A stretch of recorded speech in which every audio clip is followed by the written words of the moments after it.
m'appelle Javier et je vais être votre présentateur dans cette émission spéciale de la classe de CP, CE2, CM2.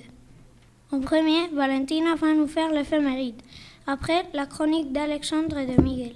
On continuera avec l'interview de Sylvain Connac par Jimena Catalina et Paula de Lucas. Après, le micro-trottoir par Paula, Léonore et Paula Santos. Célia nous donnera la réponse de l'énigme. Et Jimena Martinez et Antonino nous donneront la nouvelle. Et pour finir, je jouerai une pièce de Melodica. Bonjour, comment ça va?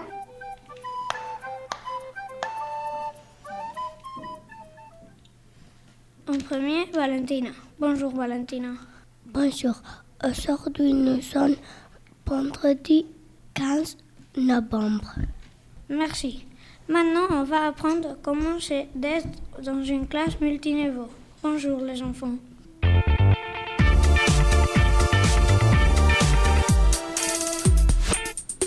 Bonjour.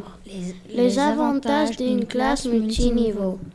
Il y a plusieurs avantages d'être dans une classe multiniveau. Le premier, c'est de pouvoir s'entraider. Le deuxième, c'est de pouvoir créer des relations avec d'autres enfants de différents âges. On peut aussi apprendre plus vite. Et pour finir, on peut se rappeler des choses qu'on a oubliées. Merci d'avoir écouté notre chronique. Merci, c'était très intéressant. On passe maintenant à l'interview de Sylvain Connac. Bonjour monsieur. Et bonjour les enfants. Aujourd'hui, nous allons accueillir Monsieur Connac pour lui poser quelques questions. Bonjour. Quel est votre métier? Alors je suis enseignant et chercheur à l'université Paul Valéry de Montpellier. Pourquoi avez-vous choisi ce métier? Alors j'ai choisi enseignant parce que j'ai commencé comme maître d'école à Montpellier avec des enfants comme vous. Et ensuite je suis devenu chercheur pour travailler sur la pédagogie. Aimez-vous notre lycée? Alors votre lycée, il est très loin de chez moi. Il m'a fallu presque une journée entière pour venir avec vous rejoindre. Et puis j'ai été très bien accueilli. J'ai passé toute la journée d'hier avec vous dans la classe et j'ai trouvé que vous travailliez tous tout le temps, ce qui est très intéressant. J'ai trouvé aussi que vous aviez la chance d'avoir de très beaux bâtiments avec une belle cantine et puis une belle cour de récréation, surtout la cour du secondaire. Avez-vous écrit un livre? Alors j'ai écrit plusieurs livres parce que quand on est chercheur, on est un peu obligé d'écrire des livres. C'est comme ça qu'on explique nos recherches. Donc moi j'ai pu en écrire 5 et là je suis en train d'en terminer 2 nouveaux que j'ai écrits avec des maîtres et des maîtresses avec qui je travaille. Quel est le titre de ces livres? Alors j'écris des livres, alors ce ne sont pas des romans, ça veut dire que ça ne raconte pas des histoires, il n'y a pas de personnages. Ce sont des livres pour les maîtres et les maîtresses sur la pédagogie. Alors par exemple, il y a un livre, il a pour titre « La pédagogie du colibri ». Alors le colibri, c'est un petit oiseau qui vole de manière particulière. C'est le seul petit oiseau, il pèse que quelques grammes. C'est un tout petit oiseau comme ça, il pèse que quelques grammes et il a la possibilité de faire ce qu'on appelle du vol stationnaire, c'est-à-dire de voler et de ne pas bouger. Et il y a très peu d'oiseaux qui sont capables de faire ça. Et comme il fait du vol stationnaire, il a la possibilité de polliniser les plantes en s'approchant et en se reculant. Et donc le vol de ce petit oiseau, le vol du colibri, ça me semble intéressant pour décrire ce qui se passe dans des classes avec des enfants. De quoi ou de qui vous êtes-vous inspiré pour l'écrire? Alors je me suis beaucoup inspiré de plein de maîtres et de maîtresses qui depuis très longtemps se demandent comment on peut faire travailler des enfants pour qu'ils soient contents de venir à l'école et pour que tous puissent apprendre quelque chose. Alors par exemple, il y avait un instituteur en France qui s'appelait, son prénom c'est Célestin, et quand il a eu 18 ans, il a dû partir à la guerre. en 1914. Et à la guerre, il a été choqué parce qu'il a vu plein de copains à lui qui sont morts pour essayer de gagner la guerre. Et quand il est revenu, alors lui il a été blessé, il n'est pas mort, et quand il est revenu vivant après la guerre, il a été instituteur et il a voulu dans son métier enseigner la paix aux enfants pour qu'il y ait moins de guerre par la suite. Alors ça n'a pas marché de suite, mais c'est on dit un pédagogue qui m'a beaucoup influencé pour essayer de faire en sorte que les enfants ils apprennent plus à s'entendre plutôt qu'à se battre. Pourquoi êtes-vous venu jusqu'à Valladolid pour voir notre classe? Alors je suis venu parce que j'ai été invité par les maîtres, les maîtresses et les directeurs de l'école. Et je viens en particulier dans votre classe parce que c'est la seule classe de l'école où il y a des enfants qui ont des âges différents. Il y a des enfants de 5 ans, des enfants de 8 ans, des enfants de 10 ans. Et donc votre maîtresse, elle a décidé de vous faire travailler en vous donnant la possibilité de vous aider.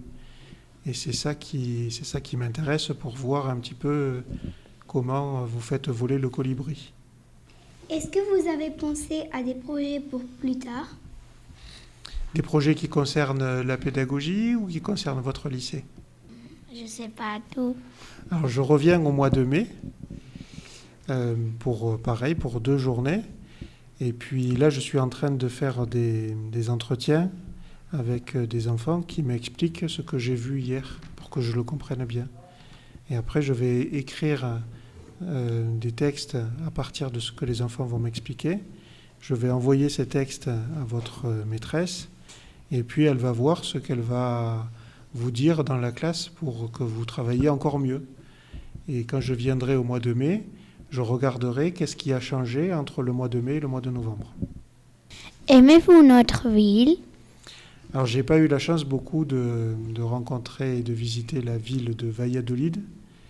Alors, c'est une ville qui est très célèbre en France parce que à la fin du Moyen-Âge, il y a eu une grosse discussion qui s'est passée à Valladolid et qui concernait les voyages qu'organisaient les Espagnols pour coloniser l'Amérique du Sud et l'Amérique latine.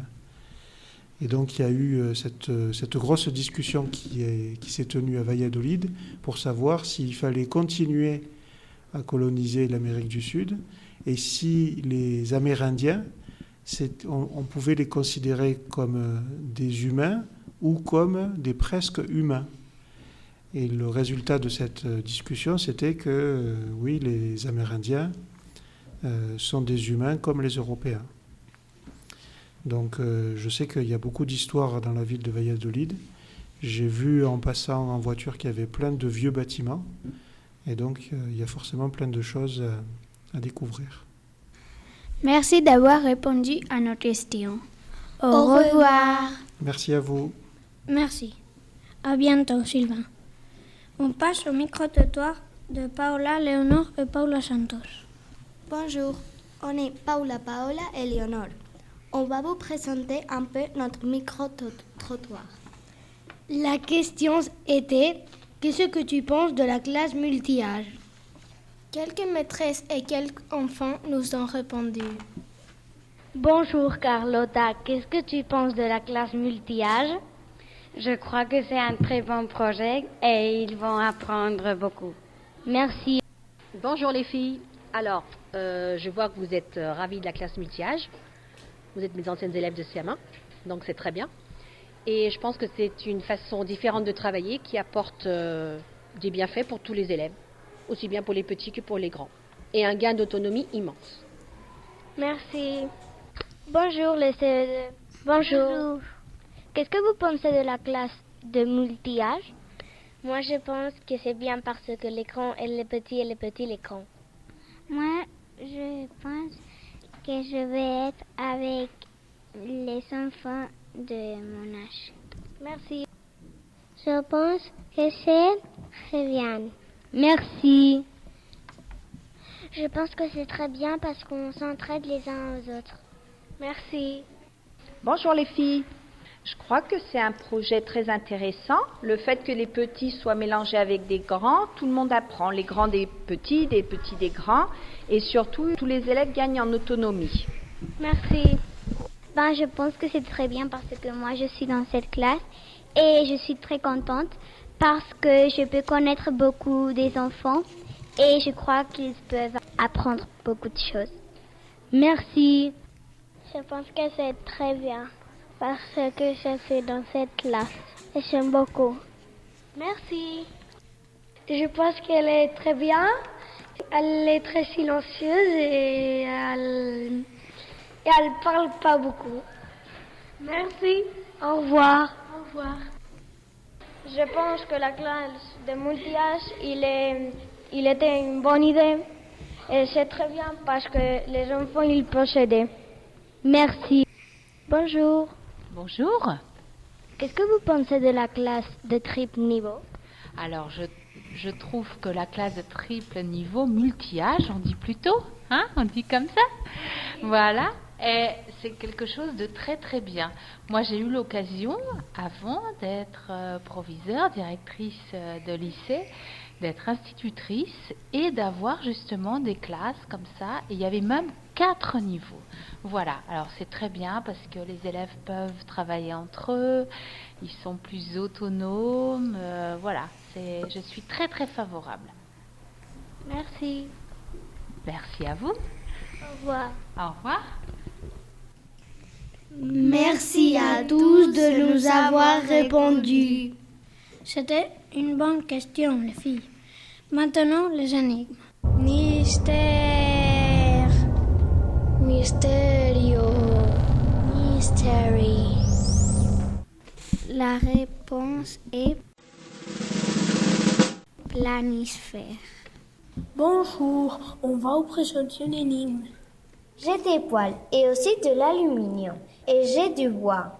Et je peux peindre. Qui suis-je? C'était difficile. Et voilà enfin ma pièce de Mélodica.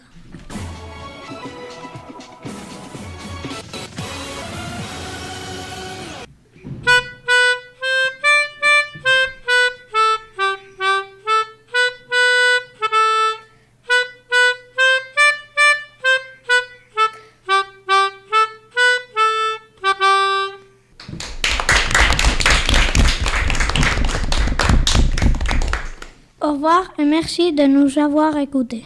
Au revoir, à bientôt. Radio Kids.